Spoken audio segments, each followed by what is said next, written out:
Audioversity, the voice of Reichman University. כל האוניברסיטה אודיוורסיטי.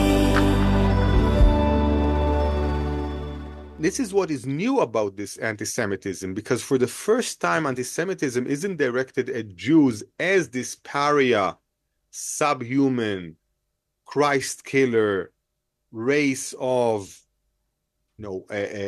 strangers coming in to defile our pure nation, our pure Christendom, etc. This time it is directed as Jews, as the kernel of what we are, as the most Western, white, and thus colonialist, imperialist, etc. people in the world.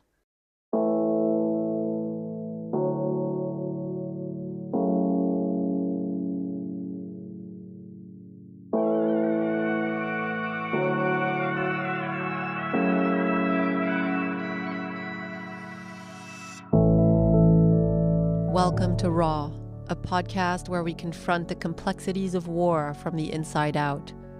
I'm Anouk, a journalist, author, yoga teacher, and meditation practitioner. Raw, or war spelled backwards, symbolizes how many of us feel in the face of the Israel-Gaza conflict: exposed, vulnerable, and seeking understanding.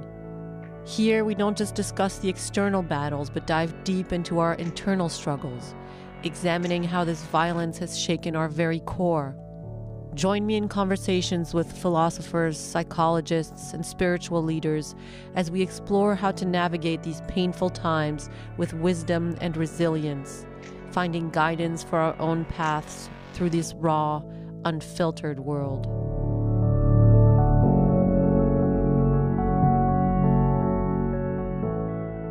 Today on the show, I'm speaking with Tomer Persico, one of Israel's most brilliant intellectuals. We'll speak about what he defines as the new anti-Semitism, why it can be so confusing to identify it, and how he finds solace in religion and history to guide his path.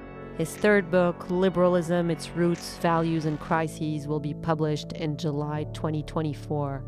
Tomer is an activist for freedom of religion in Israel and has written hundreds of articles on these subjects for popular media, including regular contributions to the Haaretz op-ed section. He lives in Jerusalem with his wife, Yael, and sons, Ivri and Shiloh.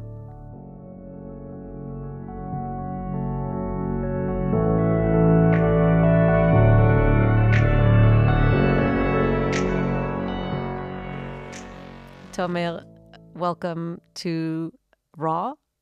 Thank you for being here, or I should say there, because you're in your office, in your home in Jerusalem, and I'm in the studio. But this technology of Zoom is allowing us to connect more than just audibly. So thank you. It's a pleasure. Mine too. Thank you for inviting me. Tell me how you are doing. How are you feeling? The days are different, I think, to how they used to be before the war. Tell me how your day is going today. This day was one of the least comfortable. I was walking around with a heavy chest. I would even say a sort of a pain in my chest, and I was really just thinking about trying to think about the future in some sort of optimistic sense, and not thoroughly succeeding. Really, just the pain of it all. So that hit me today, as it does every other day, approximately, and so these days are not happy days. I mean it's really a tough time, and I have this sort of dissonance with my personal life, because in my personal life everything is okay, even good. A book of mine is going to get published next month, but it's hard to be happy about it when our whole future is just so at least unknowable, if not unbearable. Uh, And here I yeah, was coming to you for optimism.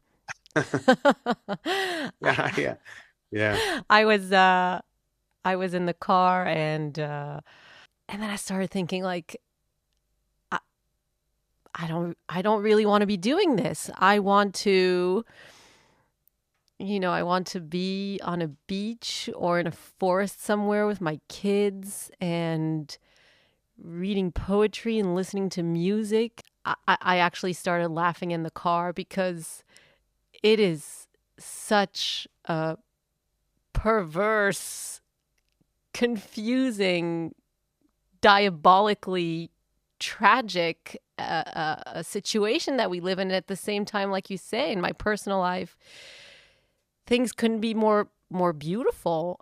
And and I thought about do you know this movie, The Dead Poets Society, that Robin Williams yeah, used to of play, and course, he plays the teacher, and of course. he said this he said that the powerful play goes on and you may contribute a verse. What will that verse be?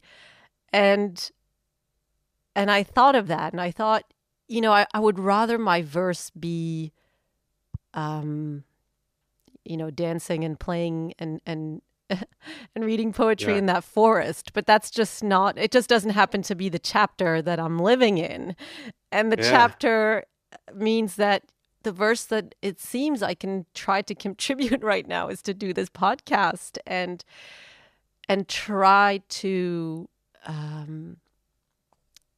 I won't say bring some light or positivity, because like you said, it's hard to find, but to tap into our wisdom. I want to situate you in a context for our listeners, and you can expand on this. You're Israeli. You were born in a secular family. You have spent many decades on the Israeli left, fighting for the rights of our Palestinian neighbors. You are also, are you a rabbi? Are you an ordained rabbi? No, No, but no, I'm not a rabbi. you I'm not Orthodox also, but I am traditional. I'm observant, and I'm a spiritual seeker, to use the cliche. so I assume that in being who you are, you have received a lot of critiques from many different sources, and it must feel even more powerful these days, because increasingly around the world, people that you might again have identified with as being of the same mindset in their liberal values and in their humanistic values are now accusing you of being or many of us of being white colonialist, Yeah, Zionist, of course. supremacist settlers. How do you make sense of all of that? I'm used to getting not only criticism, but harsh words about my traitorous nature, even death threats from the right. I mean, this is the age of social media. People can write anything, and they do. And so that's nothing new. And I mean, I've been active against the occupation since I was, I think, 16. So, I mean, 30 something years. And I've been in countless demonstrations and in activism across the border, and bringing food and clothing to besieged Palestinian villages by the IDF in the Second Intifada, and escorting Palestinian shepherds to water sources, protecting them from settler violence, etc. So again, so this is just part of my life for the last 30 years.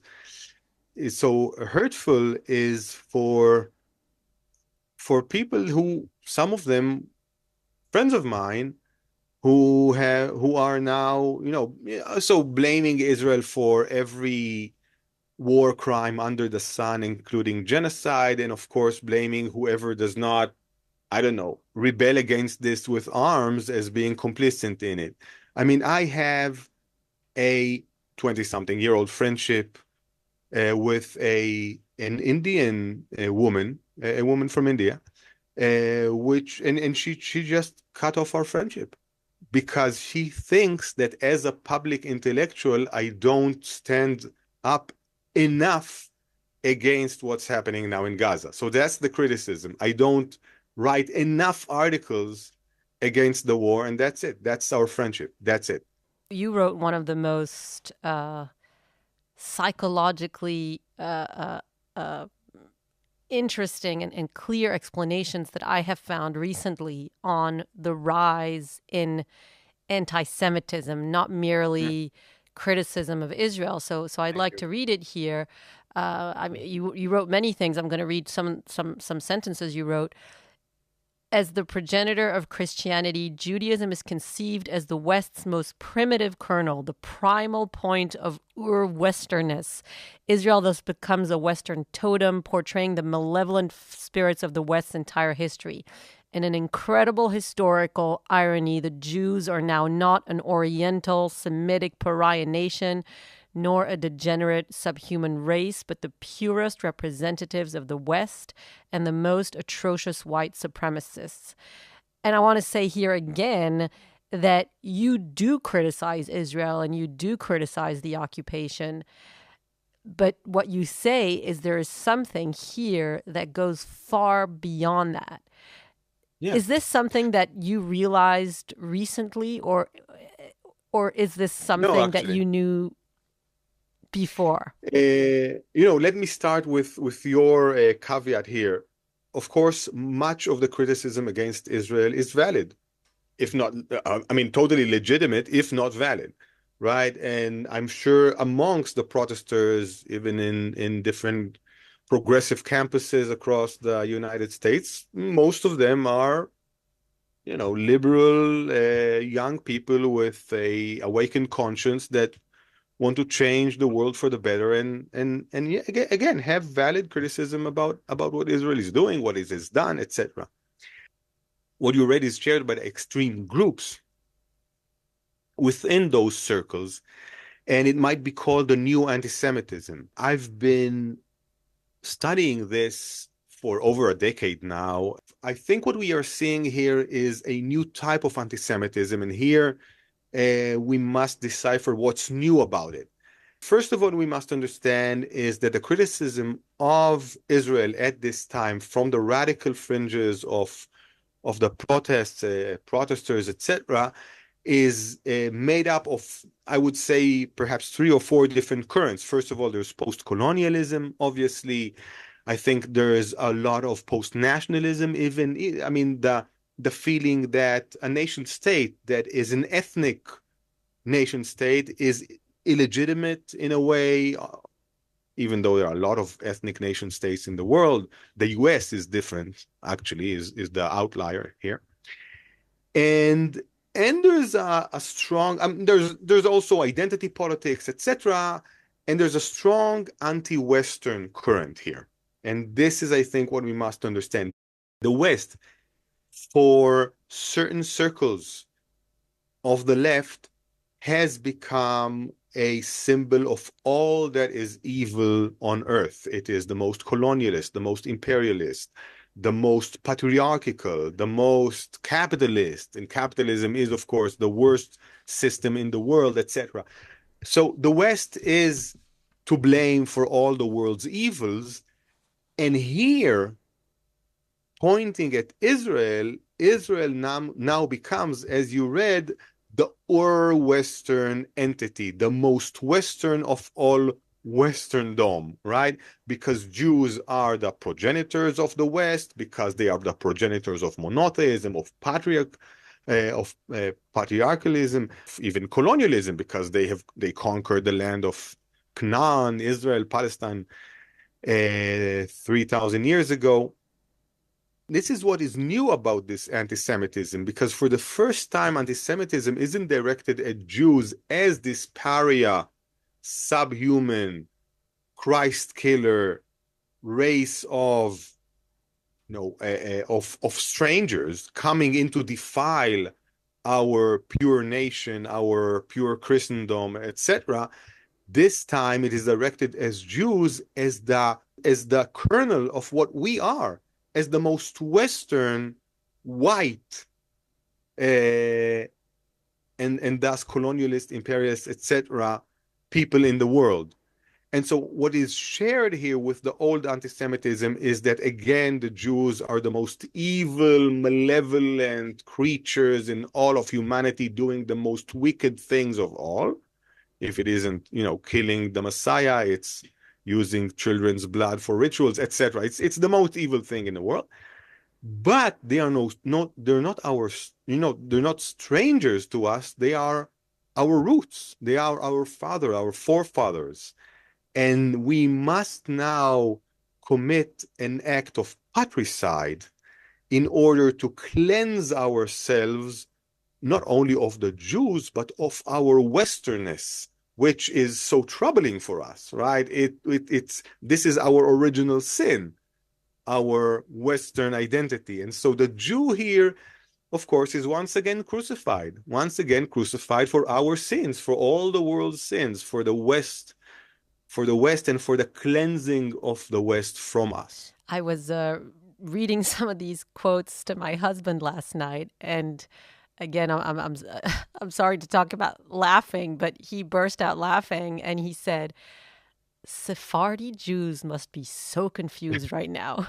And we just both laughed because, we just imagine this, this person coming from, these Middle Eastern countries being accused of being white supremacists. But then he said, but you know what? Our government isn't making it isn't making it any easier on us, because they actually are. And that's, again, where we have to have a caveat. Yeah. Our government, I mean, when you look at Bibi and Smotrich and Ben Gvir, they actually are Ashkenazi white colonialists. I mean, they want a greater Israel, right? They want to colonize. But they're Jewish supremacists.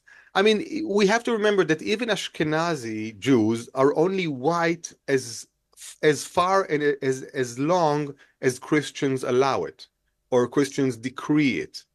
We are white just as long as the Christian world says it is so. And the minute it does not, we're not. I mean, just less than 100 years ago, we were a different race. Scientifically, of course, right?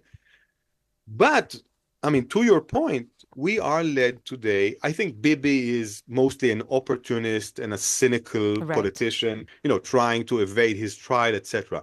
But Smotrich and Ben Gvir are fundamentalist religious Jews.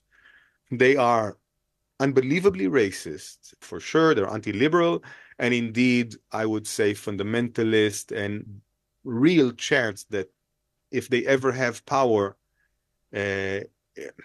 whatever the worst slander today is said about Israel by the radical left will come true. Who are you most angry at? Really, Netanyahu. It's this, there's a lot of criticism about how it's very lazy to blame Netanyahu for everything that is happening here. But I think in many ways, this is his craftsmanship. This is his work. As far as a single person can influence history, he has coalesced this populist movement, and he has simply awakened the worst fears and the worst desires inside a big chunk of the Israeli public. Do you ever have thoughts of, like I said in the beginning, of just escaping, of living out your days, praying and meditating in some corner of the world where the news won't get at you? Do you have those fantasies, and why not go there? I have these thoughts every day. Perhaps a few times every day. Yeah. I mean, I think in my essence, I am a monkish guy. I mean, I would have been a monk in a different scenario. And I think about this all the time. One day it will happen. I hope it will happen out of my choice. I hope it will happen after Israel is secure and blossoming, and I can take the time off and go to meditate until I die on the banks of the Ganges or wherever, or the Mountain of Olives or wherever. But it can also happen if I'm a refugee. I mean, I don't know. But this is for a future time, if at all. Right now, I really try, I'm trying to struggle over this place, over the betterment of this place. In Buddhist thinking, there is, as you said, there is a kind of divinity in reality, and that means not spiritually bypassing and looking only for what feels good, but also being intimate with the difficulties of this human incarnation and and seeing it for what it is and contributing that verse in any way we can. And yeah, I think many of us are thinking a lot about that idea of just escaping, but I'm not sure we really would be able to escape beyond the physical escape, even, if that's possible. Yeah. Some people have passports and some people wouldn't even, be able to land anywhere safely. Yeah, I think and some people are escaping. And I think some people are escaping with the wish also to escape Judaism itself. I think this is one phenomenon that we will see in the next 2 years. People not only living Israel, but assimilating, as it were, into Australian or Canadian or American culture by purpose, not by lack of, resources or strengths, but on purpose, and on the very explicit purpose for their kids and grandkids to know nothing about Judaism and to live a normal life. I think we'll see that. And I think it is because all of us have been thrust, as it were, back into Jewish history. We are now more Jewish. We feel our Judaism more because of the war here and because of anti-Semitism other places. I mean, China is now anti-Semitic, which is like, crazy, just unbelievable. And we are thus part of the Jewish story as we have not been before. We thought we were Jews, obviously, but we were in another era, right? I mean, the whole Shoah and the pogroms, we learned about it and we commemorate it and we have days that we remember it, but it's in the past, right?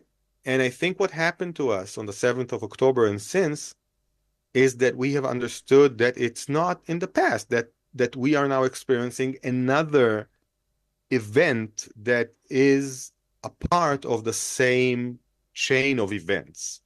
And so we are now as Jewish and as Jewishly, miserable as we are experiencing a predicament that is as Jewish as the Shoah was. For some, this is bliss. I mean, the messianic fundamentalist religious, part of Israel is in bliss because obviously now they are, redeemed or reality has showed that they were always right, that Am Levadad Ishkon, a people that dwells alone and everybody's against us and we are God's chosen, etc.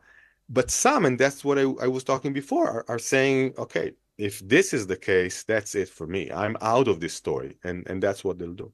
Like you said, this can only lead to either a re-identification with Judaism, a deep kind of like setting our ground and standing our ground and saying, we are Jews and you will not define what we are. Or, like I said to my husband last night, because also, we have these conversations all the time. And at some other point when we were kind of laughing, I said to him, can't we just un-Jew ourselves? And he said, Anouk, how can you say that? I am a proud Jew and my children will be proud Jews standing on the shoulders of... I was like, okay, Barak, good night. I want to read another sentence you wrote, again, comparing old anti-Semitism to new anti-Semitism, which also, the penny really dropped for me, where you say classic anti-Semitism sees the Jews as the emblematic other. You spoke about this just now. Judaism is Christianity's older sister, which in a classic case of sibling rivalry is to be rejected as too old, jealous, degenerate. The Jews, therefore, are the eternal outsiders, the perpetual wanderers, the pariah on the periphery of culture, the threat to the purity of the people and the wholesomeness of the family. And the new anti-Semitism sees Judaism not as the West's other, but as its origin, as the patriarchal, hierarchical, militant, colonialist, exclusivist source of all that's bad and must be rejected, this time in an act of Oedipal patricide.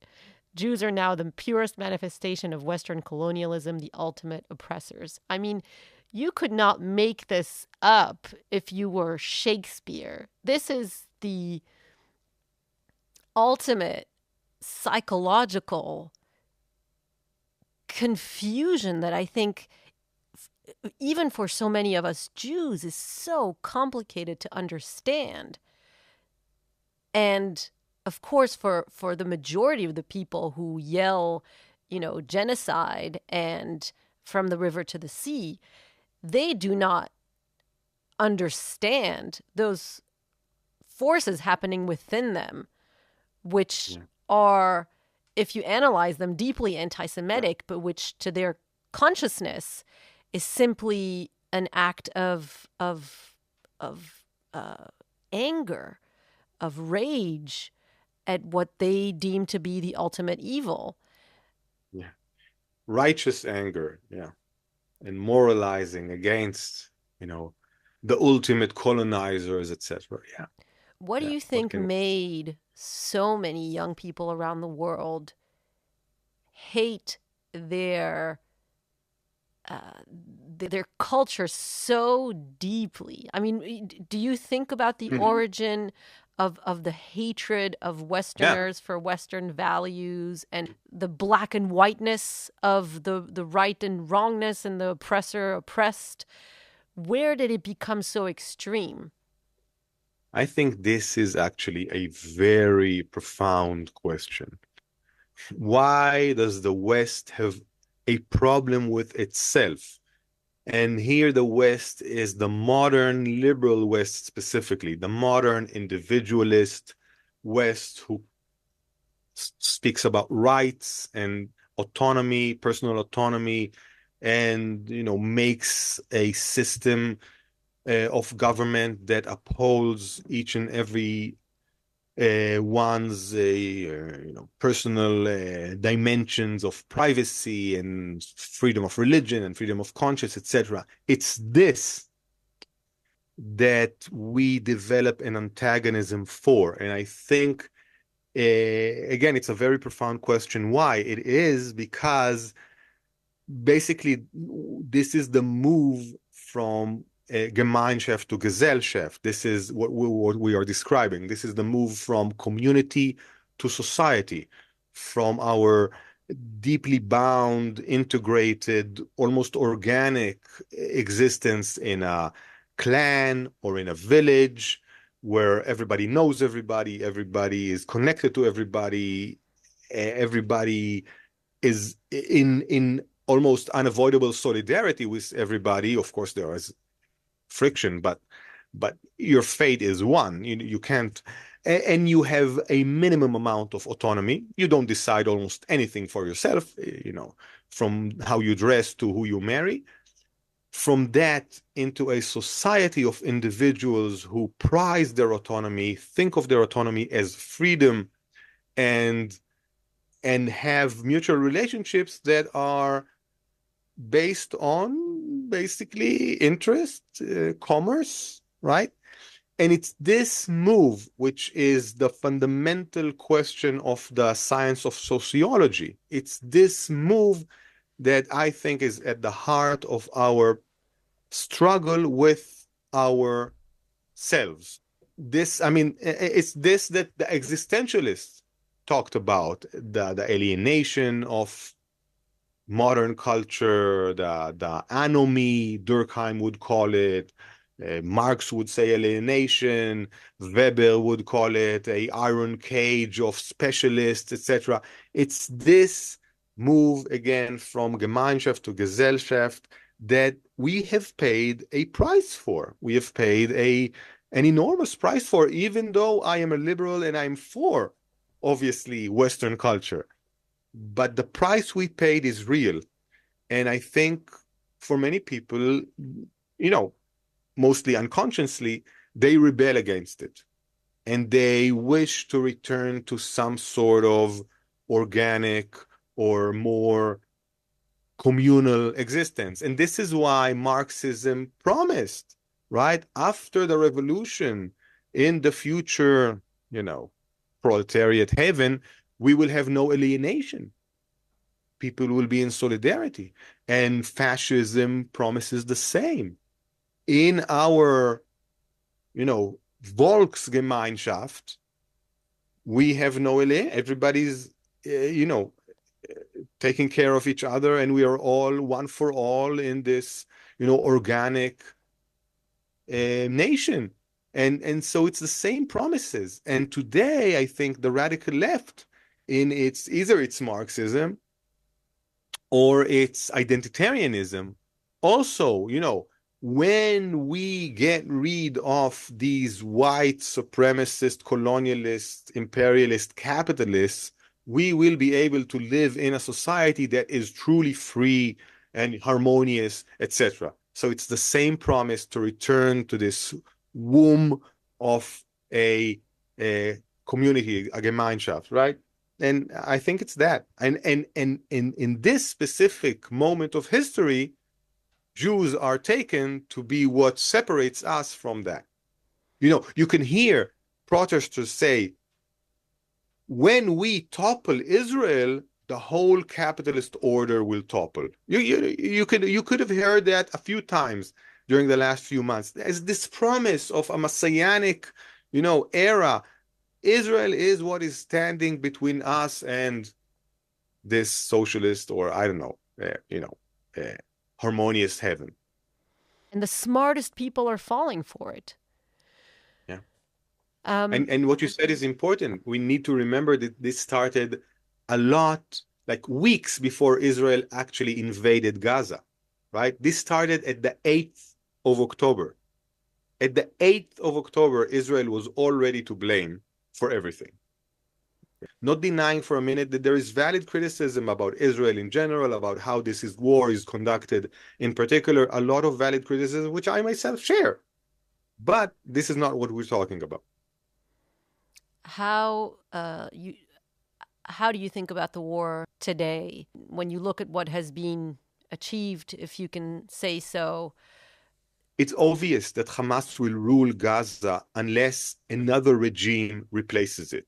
And the decision about which regime replaces Hamas is something that Netanyahu is not able to make, because his fundamentalist coalition partners want him to simply, decide that Israel will take over Gaza, occupy it, have martial rule there, and, perhaps ethnic cleanse it, whatever. And of course, he won't do that. I don't think he really wants to. And also, of course, the international community won't let him. On the other hand, the most logical alternative is bringing the Palestinian Authority into Gaza, right? Probably boosted up by some international or multinational Arab military force, and, starting to push in also funds from the Emirates, from Saudi Arabia, that will build Gaza anew, because Gaza is completely demolished, right? So this is the logical thing to do, and again, to break into a process that will eventually, hopefully, make Israel into a partner of peace with Saudi Arabia, and eventually, again, in a few years' time, perhaps found a Palestinian state. Hopefully, this is what I think is the best scenario. So that Netanyahu cannot do, because his coalition partners will withdraw. is there something not worrisome or inspiring or encouraging that you would like to leave our listeners with?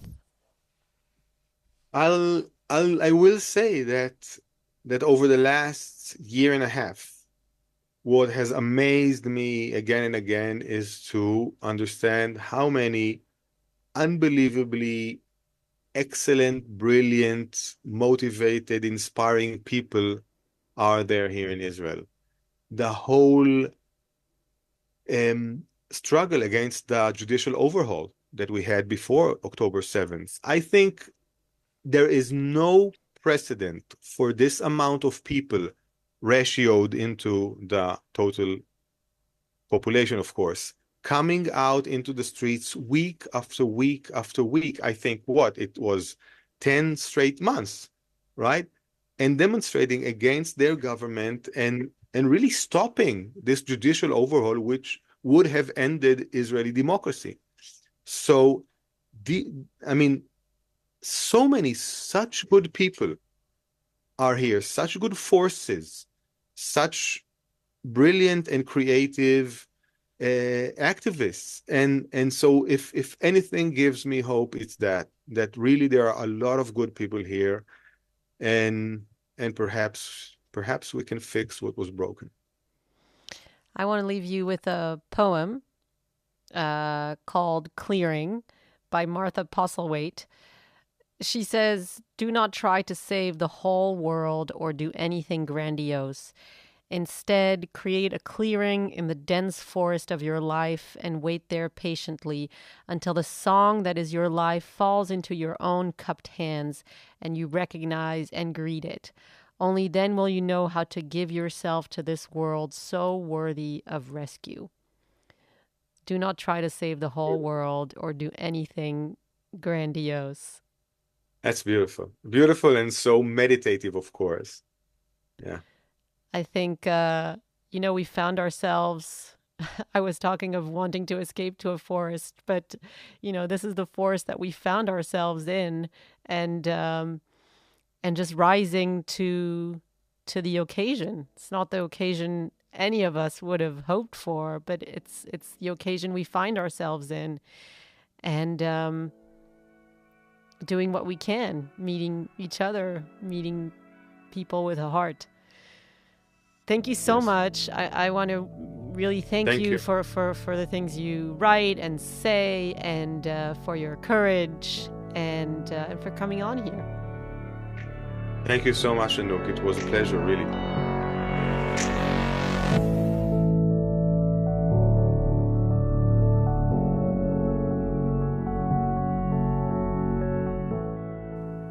Thank you for listening. This has been Raw. To listen to more of our episodes, you can find us on Spotify, Apple Podcasts, or wherever you find your podcasts. I'm Anouk Lori. Goodbye.